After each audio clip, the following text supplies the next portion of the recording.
Muito bem, hoje eu quero tratar a respeito do tema desigrejados. Esse assunto é cada vez mais corrente no nosso meio e cada vez mais cristãos evangélicos têm se denominado como evangélicos não praticantes ou mesmo desigrejados. A ideia desta palavra desigrejados são aqueles que não querem mais ter associação à vida religiosa ligada ao templo. Então, elas se consideram pessoas cristãs, evangélicas, mas não mais congregam em algum templo, ou no templo de qualquer denominação evangélica que seja. Este fenômeno não é novo.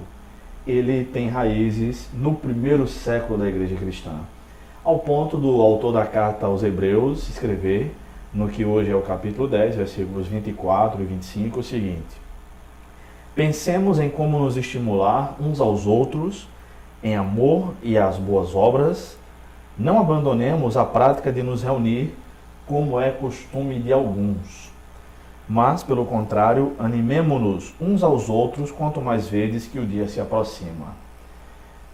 O autor da carta está escrevendo para um grupo de cristãos de origem judaica, que boa parte já havia desistido da caminhada cristã e voltado à prática do judaísmo limitado, ainda esperando o Messias, sem Jesus Cristo. No entanto, ele diz que nós devemos nos estimular.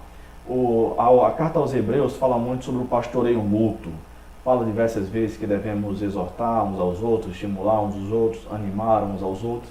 E nesse texto nós vemos isso, que ao invés de deixar de congregar, isto é, de reunir com os irmãos para cultuar, como era o costume de alguns já naquela época, devemos nos animar e animar uns aos outros, quanto mais nós vemos que o dia se aproxima, isto é, quanto mais nós vemos que o dia D, como diríamos hoje em dia, que o dia da volta de Cristo se aproxima, tá?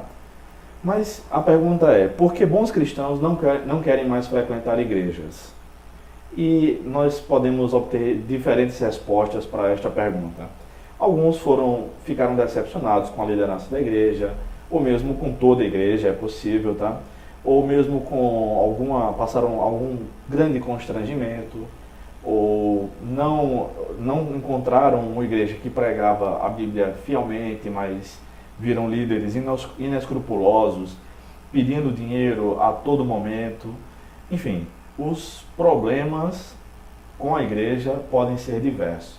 E o problema pode estar na própria pessoa, que não quer mais frequentar nenhuma igreja, tá?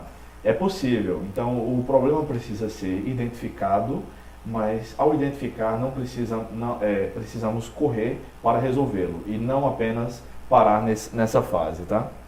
Nós precisamos aprender a lidar com as decepções e encará-las de frente.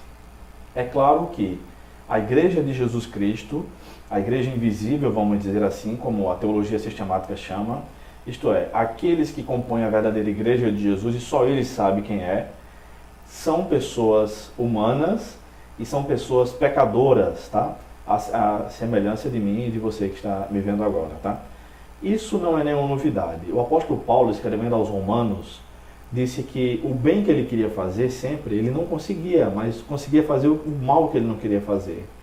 Ele também, escrevendo na primeira carta a Timóteo, capítulo 1, versículo 15, diz que Jesus Cristo veio ao mundo salvar os pecadores, dos quais ele é o principal. E nós também somos esse tipo de principais pecadores, tá? Que Jesus Cristo veio salvar. De forma que a igreja sempre foi e sempre será composta por pessoas pecadoras, porque não há pessoas que não são pecadoras. E Jesus não veio salvar quem não tem pecado. Inclusive, o fato de congregarmos, servir a Jesus, demonstra que nós estamos assim fazendo porque queremos por ele sermos salvos, tá? Mas precisamos aprender a não nos julgar superiores a ninguém.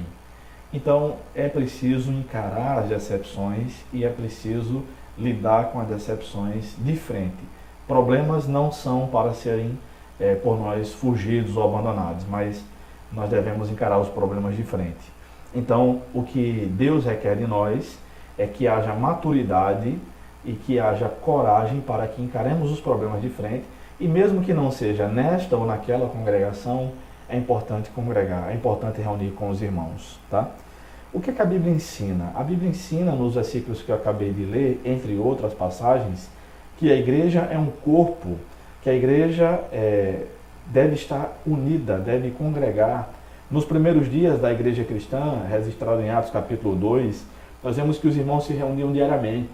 No capítulo 20, nós vemos que os irmãos se reuniam no primeiro dia da semana para cear. Então, ficar em casa só assistindo pregação, ou fazendo orações e lendo a Bíblia, ou mesmo estudando profundamente a Bíblia, mas ficar em casa sozinho ou com sua família, não é uma recomendação bíblica.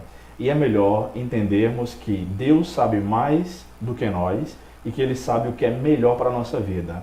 E se Deus diz na sua palavra que devemos nos reunir, não deixar de nos reunir para cultuar o seu nome, é importante que façamos assim. Além do mais, há práticas que são, vamos dizer assim, obrigações cristãs que não podem ser satisfeitas quando estamos apenas em casa. Não podemos até direcionar o dinheiro do nosso dízimo para uma igreja, uma missão ou um missionário, mas não contribuímos junto com os irmãos. Não conseguimos enviar missionários, que é uma obrigação cristã. Não conseguimos servir uns aos outros. Não é possível também desenvolver na plenitude os dons espirituais que Deus nos deu para serem motivo de bênção a toda a congregação. Lembrando que o único dos dons do Espírito, dos quase 30 dons que o Novo Testamento menciona, que edifica apenas a pessoa portadora do dom, vamos dizer assim, é o dom de línguas, que pode muito bem ser praticado em casa e deve ser praticado aqueles a quem Deus deu o dom. Mas os demais dons não, são para a bênção mútua.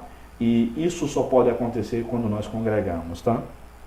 É importante, então, parar para pensar bem, refletir, orar à luz da palavra de Deus, se de fato somos cristãos, se de fato a Bíblia representa aquilo que ela é em nossa vida, a palavra de Deus. E assim, com sabedoria do alto, com a ajuda de Deus, voltar a congregar.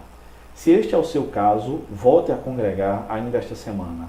Porém, se este não é o seu caso, envie esta mensagem para alguém que está passando por crise congregacional, vamos dizer assim, e que Deus abençoe a nossa vida. Acesse o nosso site, bruno-cesar.com. Lá tem outros estudos bíblicos e oferecemos cursos bíblicos online. Que o Senhor nos abençoe.